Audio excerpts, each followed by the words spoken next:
Hello friends, welcome back to SKH classes. Friends, junior assistant exam यानी कि यहाँ पे कमर्शियल असिस्टेंट जो एग्ज़ाम था उसका रिजल्ट आ चुका है।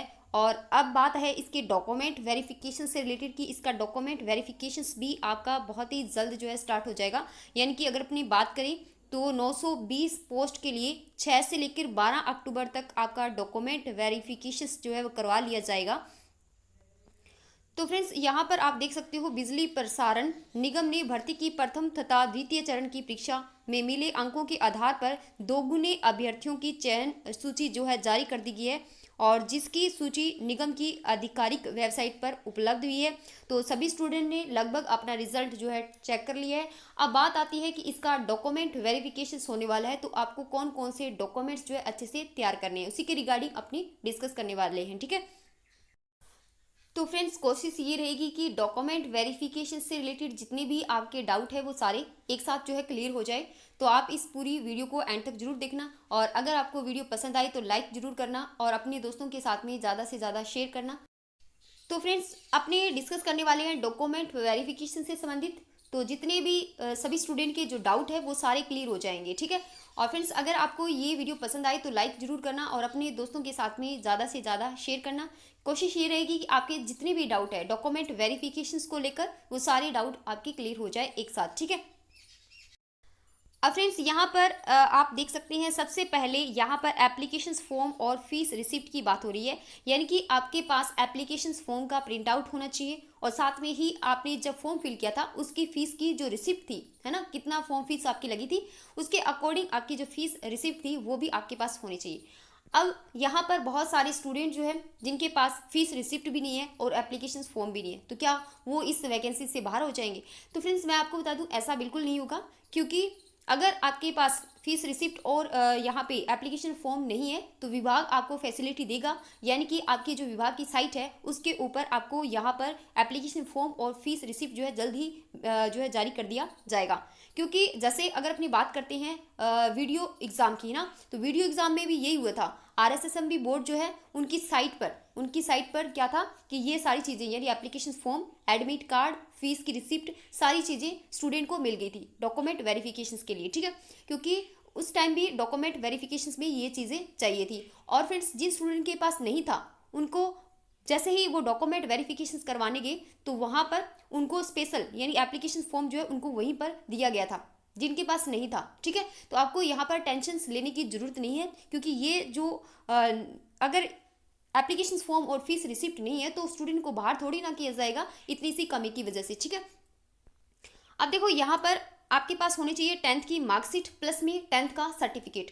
तो फ्रेंड्स, मैं आपको बता दूं जिन स्टूडेंट की 2012 आई थिंक 2012 से पहले की 10th है या 12th है तो उनके पास मार्कशीट और सर्टिफिकेट अलग अलग उनको तैयार करना होगा। ठीक है, क्योंकि सर्टिफिकेट जो है वो 10th की मार्कशीट के साथ में अटैच नहीं होगा। लेकिन आई थिंक 2012 के बाद के जो स्टूडेंट है ना 10 और जिन्होंने 10th और 12th की है तो उनका यहाँ पे मार्कशीट की बैक साइड में ही सर्टिफिकेट जो है उनको मिल रहा है ना, तो उनको कोई प्रॉब्लम नहीं है। लेकिन आपको चेक करना है कि आपके पास सर्टिफिकेट है या नहीं, जो 10th की और 12th की मार्कशीट है। अगर नहीं है तो आपको क्या करना है, अपने स्कूल से सर्टिफिकेट जो है यानी कि 10th का भी और 12th का सर्टिफिकेट आपको लाना है। और फ्रेंड्स, जिन स्टूडेंट के पास ग्रेजुएशन या कोई और डिग्री है तो वो भी अपनी मार्कशीट अपने साथ में लेकर जा सकते हैं। ठीक है, कंपलसरी नहीं है लेकिन आप लेकर जा सकते हैं, आपके पास जो भी क्वालिफिकेशन है लास्ट। ठीक है, बाकी यहाँ पर आपके पास जो भी कंप्यूटर कोर्स सर्टिफिकेट है वो आपको साथ में लेकर जाना होगा। जैसे कि RSCIT का कोर्स है तो आपको उसका सर्टिफिकेट अपने साथ में लेके जाना होगा। ठीक है, अब देखो यहाँ पर फ्रेंड्स, मूल निवास प्रमाण पत्र में क्या है कि जिन स्टूडेंट के पास में मूल निवास प्रमाण पत्र जो है यहाँ पर, तो आपको क्या करना है कि अगर आपका मूल निवास प्रमाण पत्र 10 साल से ज़्यादा पुराना है तो फ्रेंड्स आप ये करना, आप नया मूल निवास प्रमाण पत्र ही बनवा लेना।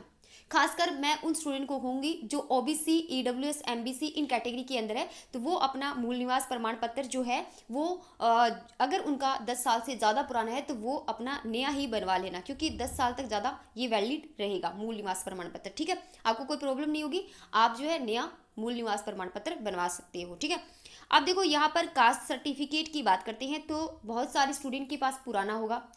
तो अगर ये कैटेगरी है ओबीसी, एमबीसी, ईडब्ल्यूएस, इस प्रकार की कैटेगरी के स्टूडेंट हैं तो उनको 3 साल से ज़्यादा पुराना जो है सर्टिफिकेट नहीं लगाना। ठीक है, कास्ट सर्टिफिकेट उनको नहीं लगाना।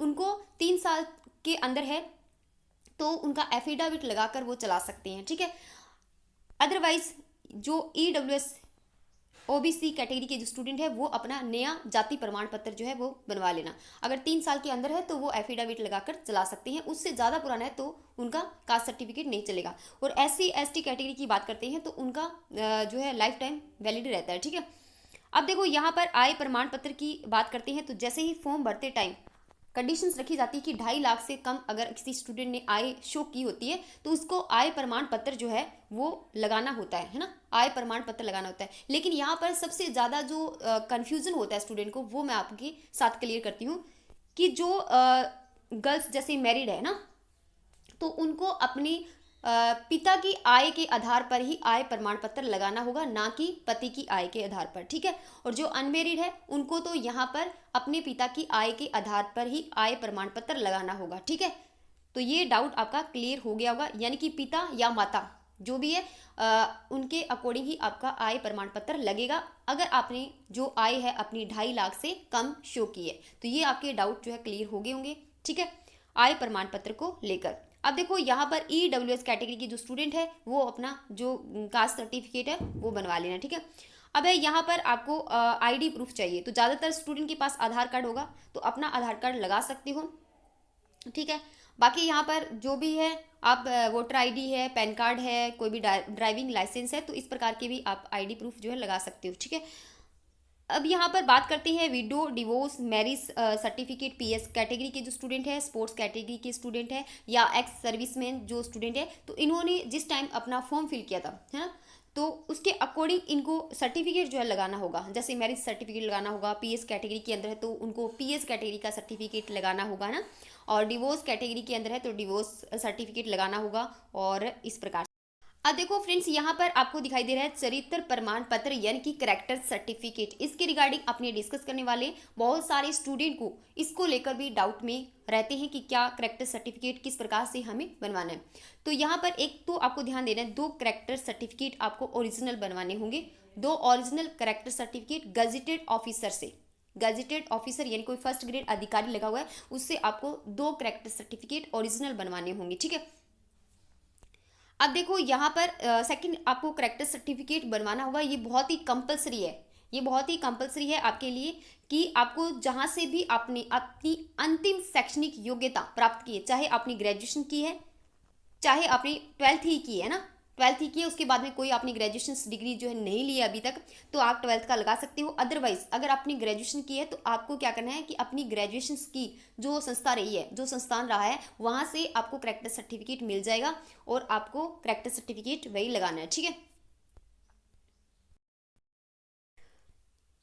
तो फ्रेंड्स जो स्टूडेंट विवाहित है यानी कि जिन स्टूडेंट की मैरिज हो चुकी है उन सभी स्टूडेंट के लिए आपको ध्यान देना है marriage registration certificate issued by concern competent authority of और एफिडेविट, यानी कि आपको सर्टिफिकेट प्लस में एफिडेविट लगाना है अगर आप मैरिड हैं तो। इन्होंने साफ यहाँ पे कंडीशंस दी है अगर मैरिड हैं तो। ठीक है, सेकंड यहाँ पर देख सकते हैं मैरिड कंडीशंस के लिए in case of married candidate an affidavit on non judicial stamp paper 50 rupees का format enclosed clearly indicate name and date of birth किसकी, स्पाउंज की और ऑल चिल्ड्रन की। आपको वहाँ पे क्लियरली मेंशन करना है नेम और डेट ऑफ बर्थ किसकी, स्पाउंज की, जीवन साथी की, और जितने भी आपके बच्चे हैं उन सभी के बारे में डेट ऑफ बर्थ और उनका नाम अच्छे से क्लियरली आपको शो करना है।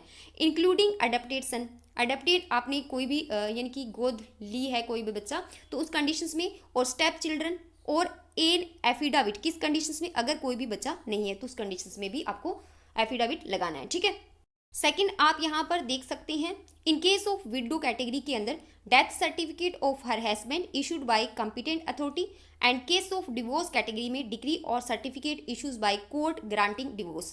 तो ये आप देख सकते हैं, ये आपके जो यहाँ पे रूल लिखे गए उसके अकॉर्डिंग आपको डॉक्यूमेंट्स जो है तैयार करने हैं। ठीक है, नेक्स्ट आप देख सकते हैं window, divorce, marriage certificate, PS certificate sports category के अंदर है तो स्टूडेंट वो अपना सर्टिफिकेट लगा सकते हैं। एक्स सर्विस मैन है तो वो अपना डॉक्यूमेंट्स जो है वो लगा सकते हैं, ठीक है। और अन्य कोई दस्तावेज जो विज्ञप्ति में हो एवं आपके द्वारा ऑनलाइन आवेदन में भरी सूचना में संबंधित हो तो भी आपको वो सर्टिफिकेट या डॉक्यूमेंट्स जो है अपने साथ में लेकर जाने हैं, ठीक है। और फ्रेंड्स, अगर आपके डॉक्यूमेंट्स फिल करते टाइम यानी जब आपने फॉर्म फिल किया था ऑनलाइन, उस टाइम अगर आपके फॉर्म में कोई मिस्टेक रही है तो आप उसको एफिडेविट लगाकर चेंज करवा सकती हैं, ठीक है। एक शपथ पत्र आपको लगाना होगा कि इस टाइम हमारी फॉर्म भरते टाइम ये मिस्टेक हुई थी, ठीक है। तो फ्रेंड्स, अगर आपको ये वीडियो पसंद आया तो लाइक जरूर करना और अपने दोस्तों के साथ में ज़्यादा से ज़्यादा शेयर करना। तो फ्रेंड्स, अगर आपने अभी तक इस चैनल को सब्सक्राइब नहीं किया है तो सब्सक्राइब कर लेना। जैसे ही 6 तारीख के बाद में, 6 अक्टूबर के बाद में डॉक्यूमेंट वेरिफिकेशन आपका शुरू होता है, उसके बाद में आपको बता दिया जाएगा किस प्रकार से जो प्रोसेसिंग है डॉक्यूमेंट वेरिफिकेशन की चल रही है। साथ में ही जो स्टूडेंट जिनका लास्ट में डॉक्यूमेंट वेरिफिकेशन रहेगा उनको फ़ायदा रहेगा, ताकि जो भी डॉक्यूमेंट वेरिफिकेशन के टाइम प्रॉब्लम आ रही है तो वो उनको फेस ना करनी पड़े, ठीक है।